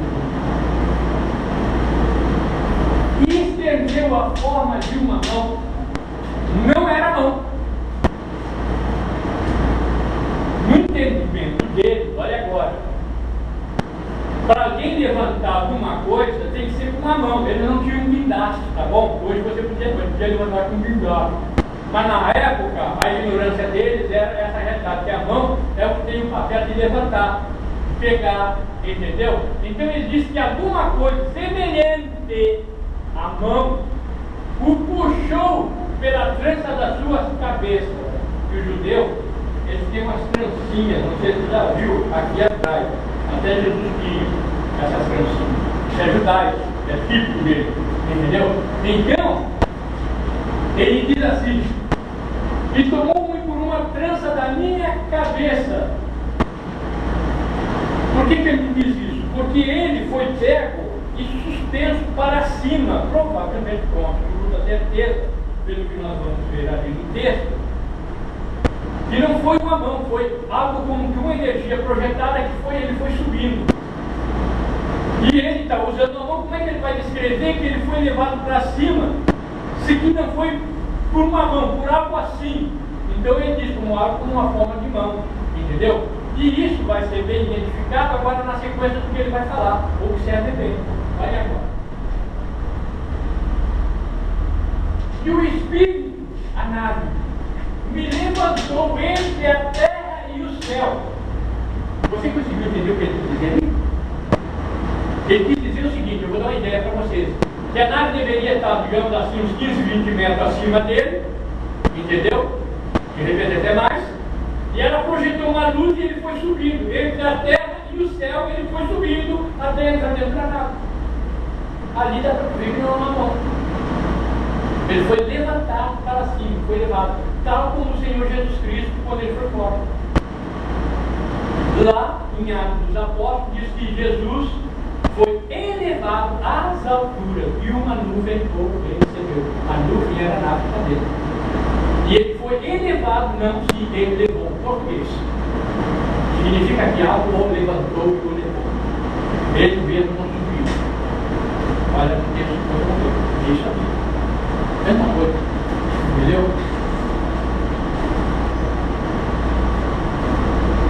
E nas visões de Deus me levou a Jerusalém. Olha bem, e nas visões de Deus, por quê? Porque até então ele é um mero espectador olhando a visão. Só que agora ele está dentro da visão e indo. Olha aí, presta atenção no que ele quis dizer. Ele é parte integrante da visão, ele está dentro indo. Junto com a nave. E me levou a Jerusalém, a entrada da porta do átrio interior, que olha para o norte, onde estava sempre a imagem do ciúme, que provoca ciúme. Nessa época, os judeus, eles estavam idolatrando, eles estavam fazendo coisas do átrio da velha, como diz o ditado. E de Deus, então, veio julgar o povo dele e botar no eixo. Vem cá, Ezequiel. Está vendo por que eu mandei o povo para Babilônia? Cativo? Vem cá. Você vai ser testemunho. Em outras palavras que eu estou tentando dizer para você. Vem cá. Eu queria estar na boca. Agora vem cá. Abra aqui. Olha lá, olha o que vai acontecer. Quando ele chega lá, nessa nave menor, eis que estava ali, em Jerusalém, a glória do Deus de Israel. A glória de Deus de Israel significa a nave toda iluminada. Porque quando era a nave estava toda iluminada, era chamada a glória de Israel, a glória de Deus. Porque Deus está entronizado na sua glória. Por isso que lá em Êxodo 33, que tem um interpreta, as pessoas interpretam errado, dizendo que lá ninguém pode ver a face de Deus, está errado. Ali, nesse texto lá, diz assim Moisés: Senhor, deixa-me ver a tua glória. E Deus disse a Moisés: tu verás a minha glória. Amanhã, quando tu subires, eu passarei e tu me verás. Tu estarás entre duas rochas, vamos dizer assim, duas rochas. E quando eu tirar a mão, ou seja, quando eu disser pode me olhar, você vai me olhar e vai me ver eu passando na minha glória. Era exatamente ele na nave, e a nave toda iluminada, tal como o Ezequiel está descrevendo aí. Entendeu? Então, você vai me ver. Então, o que acontece? Para vocês poderem entender. Isso aqui é duas pedras juntas, e eu sou o Moisés.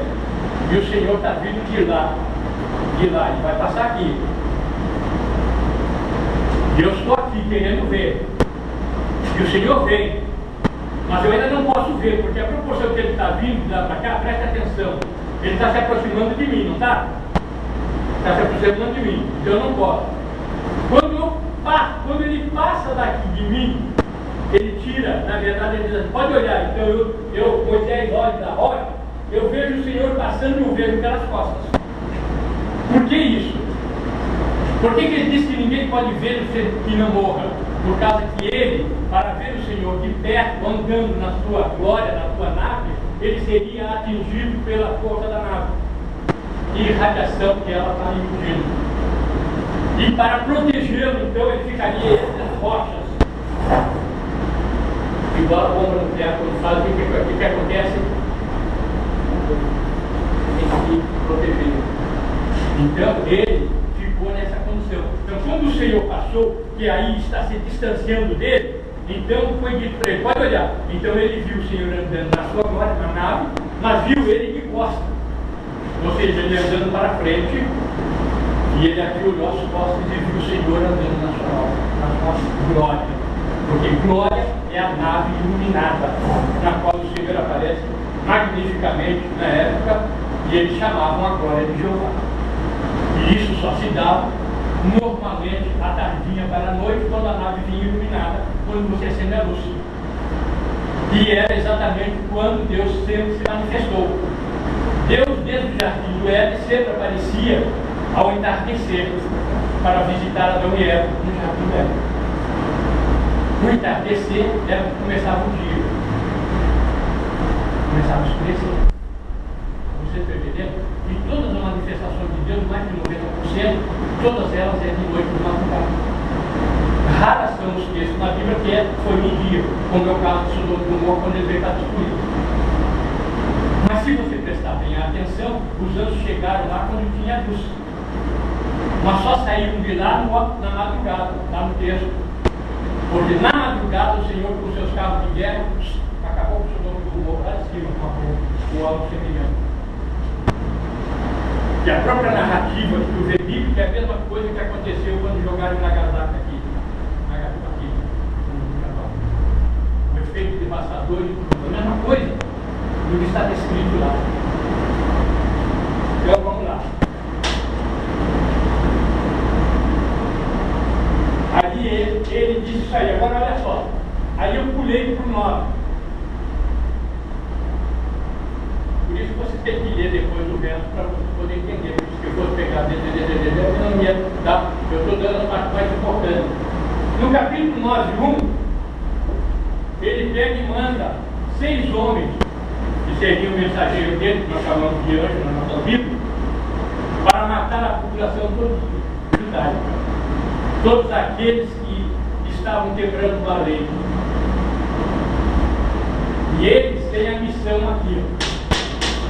E ele me gritou nos ouvidos em alta voz, dizendo: chegai-vos, vós que estáis encarregados da cidade, cada um com suas armas destruidoras na mão. Olha lá, tá lá. Eles têm armas destruidoras. E tem mais texto que podia mostrar que eles têm medo. Do caminho da porta superior que olha para o norte, eis que vinham 6 homens, cada um, presta atenção que ele diz lá na linguagem, 6 homens. Porque ele fala nada, né? A diferença é que ele não é daqui. E nós chamamos ele de mensageiro. E cada um com seu instrumento de matança na mão. E no meio deles um homem vestido de linho, um escrevente, anotando tudo. E entraram e puseram-se junto ao altar de cobre, lá no templo de Salomão. A nave desceu lá na área. A glória de Jeová subiu do meio da cidade. O que a glória de Jeová subiu do meio da cidade? A luz que ela projetava saiu, subiu.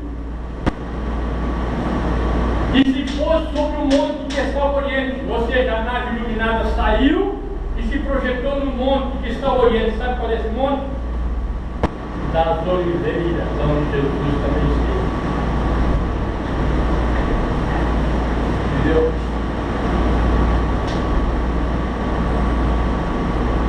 E o Espírito me levantou. Aqui é uma coisa. Isso aqui está demais. E o Espírito me levantou e levou-me na visão pelo Espírito de Deus. E me levou na visão pelo Espírito de Deus. Ou seja, está retornando ele para o lugar onde ele foi levado. A Babilônia está sendo levado. Para a cadeia. Para um cativeiro. E de mim que foi a visão que eu tivera. Ou seja, não era uma visão espiritual, era uma visão onde ele foi arrebatado literalmente. Tá? Tem textos ali que Deus diz: está vendo esse buraco aqui, Ezequiel? Quebra. Aí ele quebrou. O Espírito não quebra, está lá no texto. Ele quebrou e ele viu uma porta. Que Deus disse aqui para ele: quem estava ali do lado? Está vendo essa porta? Sim. Abre e olha o que eles estão fazendo lá dentro do templo. Aí ele vai e abriu a porta. Ezequiel olhou e várias autoridades judaicas que deveriam dar o exemplo estavam adorando isso dentro do templo dele. É só vocês lerem capítulo 9 lá que vocês vão ver todo o confusão. Entendeu? Eles estavam fazendo isso aí, adorando Deus estranho, e ele, Jeová diz assim, ó, e eles dizem assim: Jeová não vê, Jeová não vê. Está vendo, Ezequiel? E eles dizem: Jeová não vê, Jeová não vê. Pode olhar que está assim, ó. Entendeu? Então aqui, da mesma forma que ficou ele no corpo, trouxe ele de volta no corpo. Não foi no espírito, no corpo. Um dos grandes problemas dos comentaristas para falar do livro de Ezequiel é exatamente isso. Porque o comentário que se faz no livro de Ezequiel, os teólogos, ele tem uma dificuldade tremenda para poder entender como é que ele, estando na Babilônia, ele estava lá em Jerusalém. Como? Como é que ele fazia isso? Porque eles sabiam que não é espírito o texto aqui, é físico mesmo. Aí eles propuseram isso também. Vai ver que ele tem um ministério profético em Jerusalém e tem outro ministério profético na Babilônia. Mas como responder isso aí, que ele foi levado e levado de volta para lá para falar para o povo o que estava acontecendo lá em Jerusalém? Enquanto todos eles estavam cativos, inclusive ele. Aí, ó, fizemos espinho na cara deles. Fico sempre vivo. Não tem resposta. Porque não querem entender e admitir que, na verdade, era uma nave que estava fazendo isso. Claro, como vi. Mas por questões de doutrina, né? Ou por outras questões.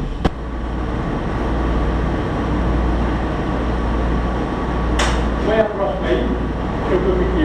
E aí, tá? Isso aqui é fantástico. Descrição de nave voando. O rei Davi falando, escrevendo nave voando. Aqui, esse texto, ele está descrevendo a nave voando. E ninguém está percebendo. Eu vou ler rapidinho, só rapidinho, vou fechar aí. Tem muita coisa, se eu fosse montar, tem muita coisa. Eu não entrei nem num dedo do que tem nas escrituras sobre material para falar sobre esse fato. E realmente contundente, não é abobrinha, não. Então olha só, 1000 anos antes de Cristo, Davi, rei Davi, na minha angústia invoquei ao Senhor e ele do seu templo ouviu a minha voz. O templo é a nave. E o meu clamor lhe penetrou os ouvidos. Então a terra se abalou e tremeu. Lá vem a nave para socorrer ele, porque ele está pedindo socorro. Vacilaram também os fundamentos dos montes e se estremeceram, porque ele se indignou.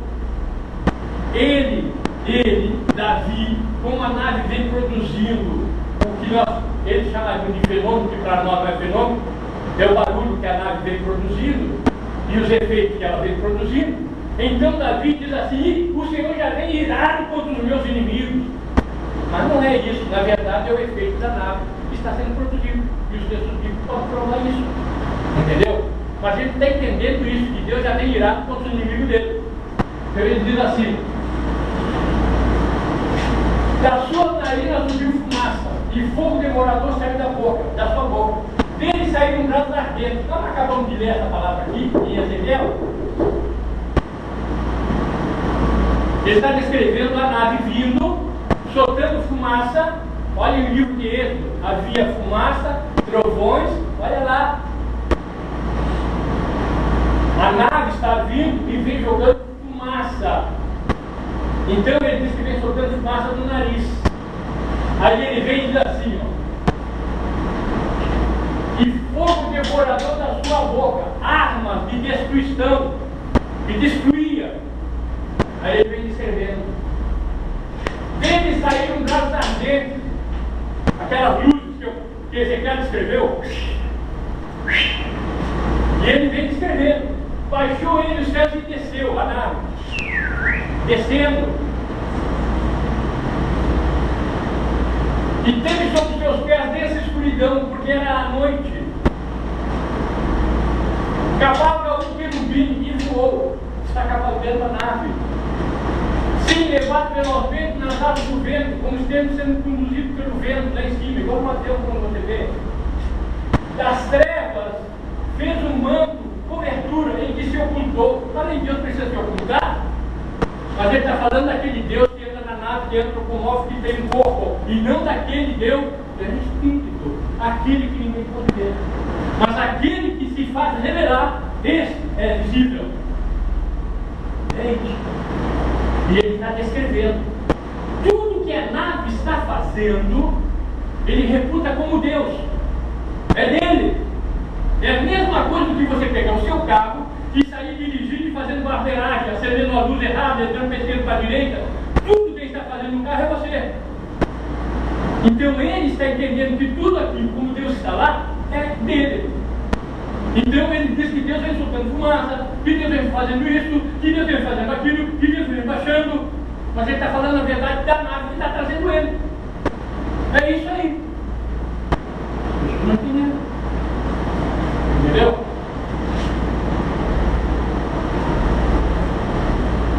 Escuridão de águas e espessas nuvens do céu era o seu pavilhão, sua cobertura, que ele se escondia. Ele se escondia nas nuvens e debaixo das águas. Ele já entrava debaixo das águas há muito tempo, essas naves. Isso não é de agora, não. Isso é desde a formação do mundo, minha gente. Desde a formação do mundo. É que a gente é tão mesquinha para entender a grandeza de Deus e a realidade que nós estamos vivendo no conjunto da criação e não consegue perceber que se eles são antes do que nós, existem bilhões de anos nos distanciando dele. Quando Deus cria o homem.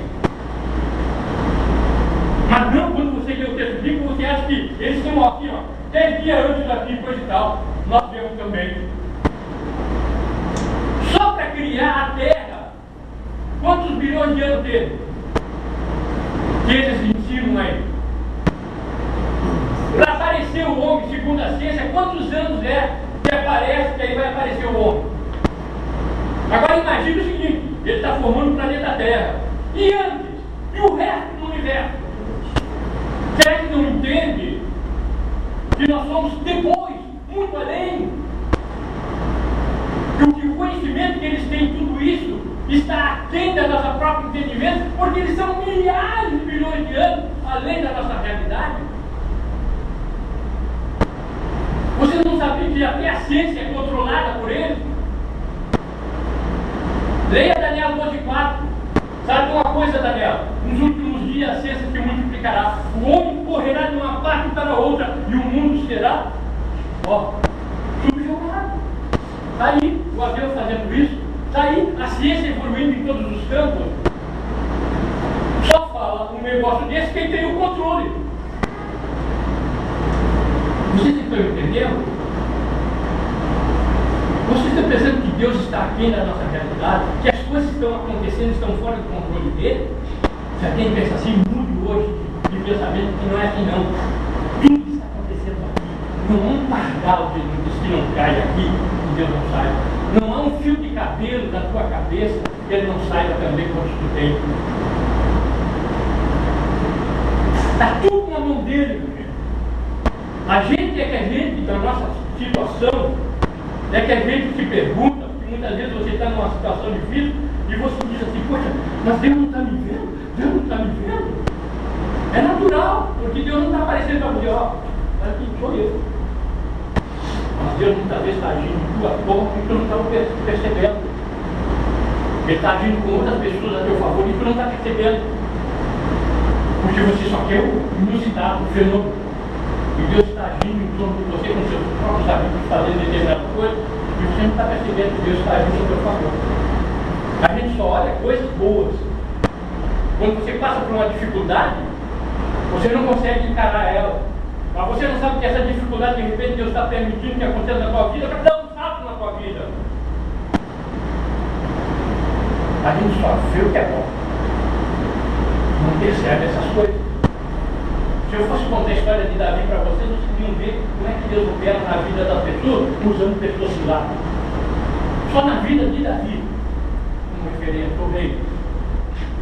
É um negócio fantástico. Sim, eu vi Deus trabalhando e a gente não percebe. Mas a gente quer que apareça um anjo. A gente tem que sonhar. A gente quer um sobrenatural. Deus está vindo.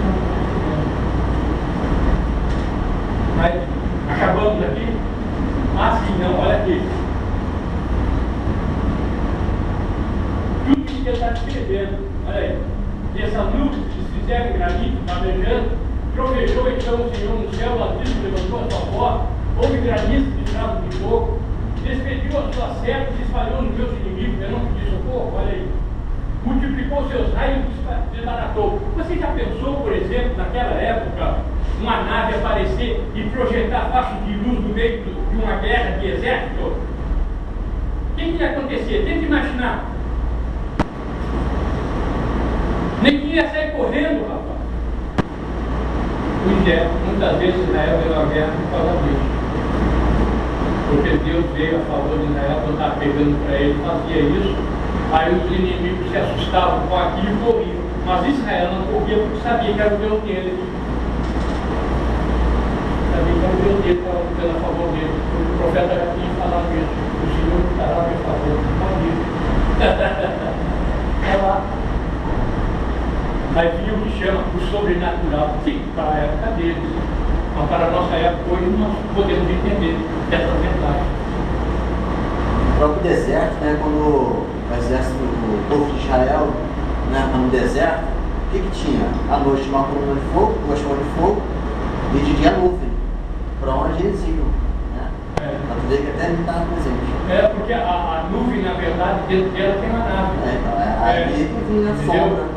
E as colunas de fogo eram... No livro de Números, se não me engano, é Números, está escrito assim: no dia que o povo judeu saiu da terra do Egito, também saíram os exércitos de Jeová. Está bem assim isso. Ou seja, durante o período que Moisés estava fazendo as pragas, Deus estava em nuvens sobre a terra do Egito com os seus carros e naves para executar tudo que Deus determinava para libertar o povo. está pensando que o cajado de Moisés é que tinha poder, você está enganado. Enganado. Bom, chega a última que eu quero mostrar como Davi era colocado dentro da nave. Ele não pediu socorro, a nave não está vindo, então preste atenção agora, olha aqui.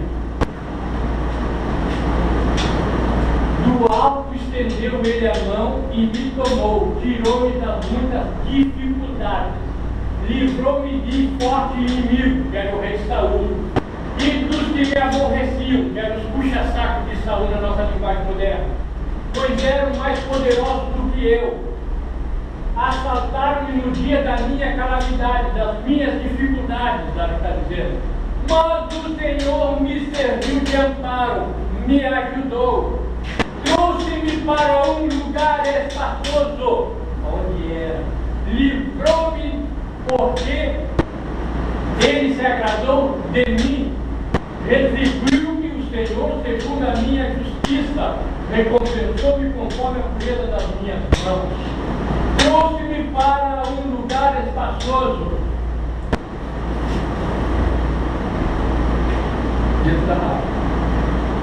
Agora você vai entender por que o Salmo 91. Aquele que habita no esconderijo do Altíssimo, à sombra do Onipotente descansará.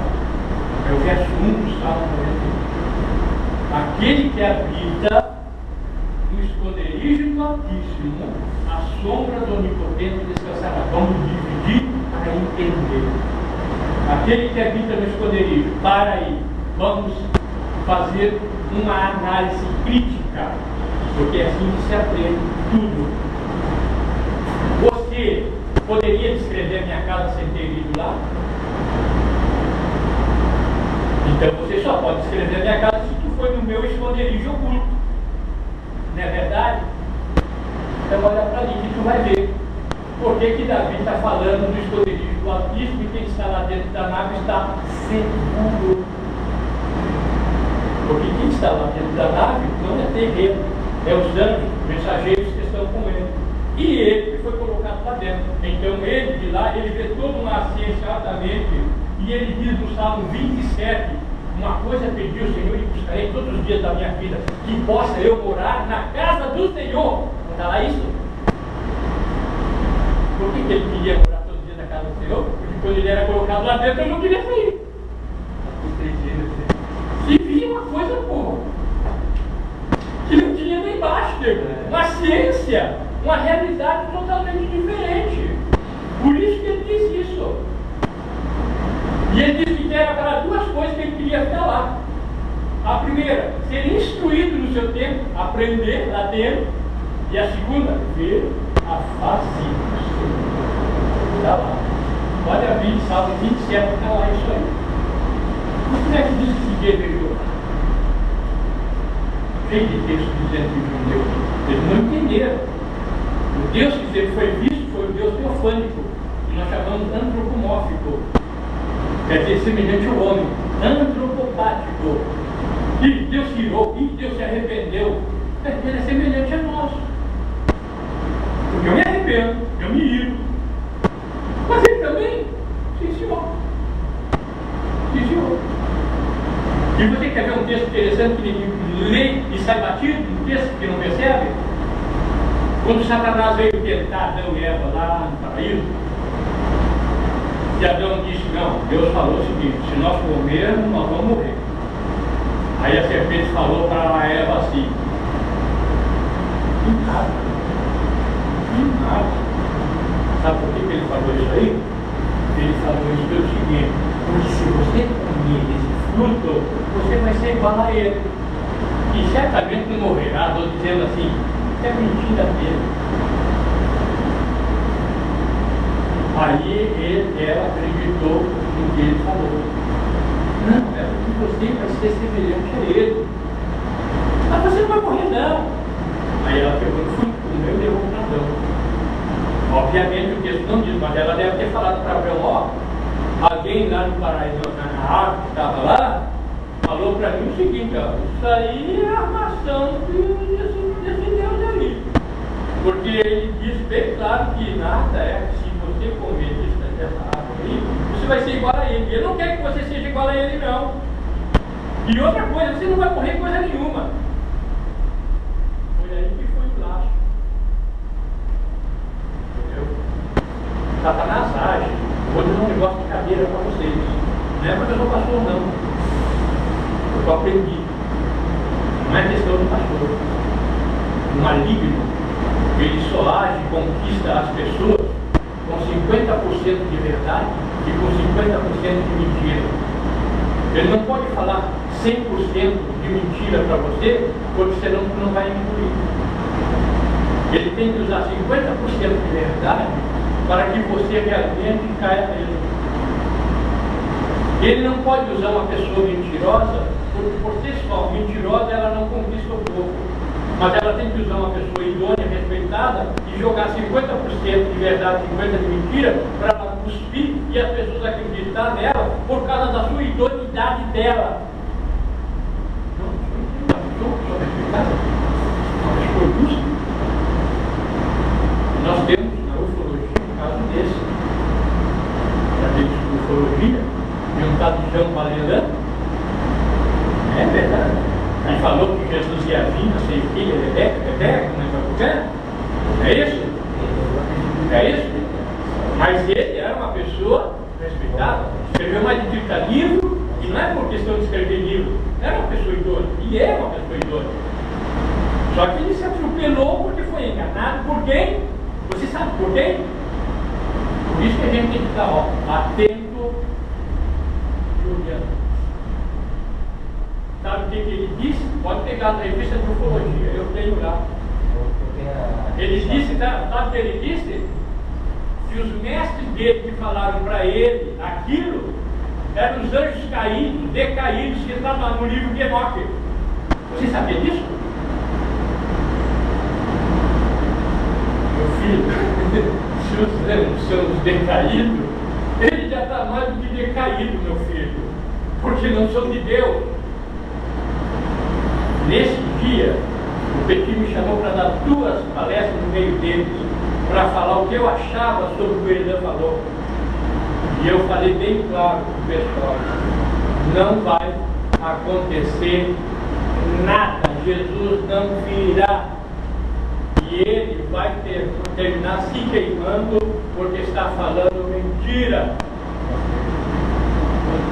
Todo mundo ficou com o olho assim, uns disseram assim, o fórum, e também são espíritas, disseram assim. O problema é o seguinte, porque já na primeira vez que eu fui lá, já tinha acontecido um fato que ele falou que em junho e julho ia ter um negócio de guerra com Israel, não sei o quê, e não aconteceu nada. E por acaso, naquela época, estava tendo um conflito. Tá? E ele falou que ia ter um negócio com a guerra química que ia acontecer, que não sei o quê. E quando eu cheguei lá, isso já não tinha acontecido. Aí eu aproveitei e emendei logo dizendo que tudo que ele falou não ia acontecer mesmo. Entendeu? Não ia acontecer porque não é assim. Entendeu? Aí alguns disseram assim: não, o que ocorre é o seguinte, é que geralmente quando é revelado as coisas, muitas vezes por nós sermos humanos e termos nossos erros, a gente pode entender alguma coisa errada, ou então não entender direito, ou não sei o quê, ou não sei assado. Eu deixei o cara falar à vontade. Aí no final eu só disse para ele uma coisa, entendeu? Minha gente, existem 2 coisas interessantes que a gente falar. A primeira é a fonte, a segunda é o canal. A fonte é que você tem que olhar e não o canal. O canal é o cara que fala, que foi o Jean Valjean. Você olha para o canal, mas você não reparou a fonte. Quem é que está falando isso para ele? Você se preocupou em olhar ele e não a fonte. Entendeu? Aí eu comecei a falar para ele que aquilo jamais aconteceria por falha de interpretação dele, ou de ele não ter entendido o que estava sendo falado por ele, porque quando é de Deus, tudo tem que se cumprir à risca. O profeta não fala 50%, nem 98%, nem 99%.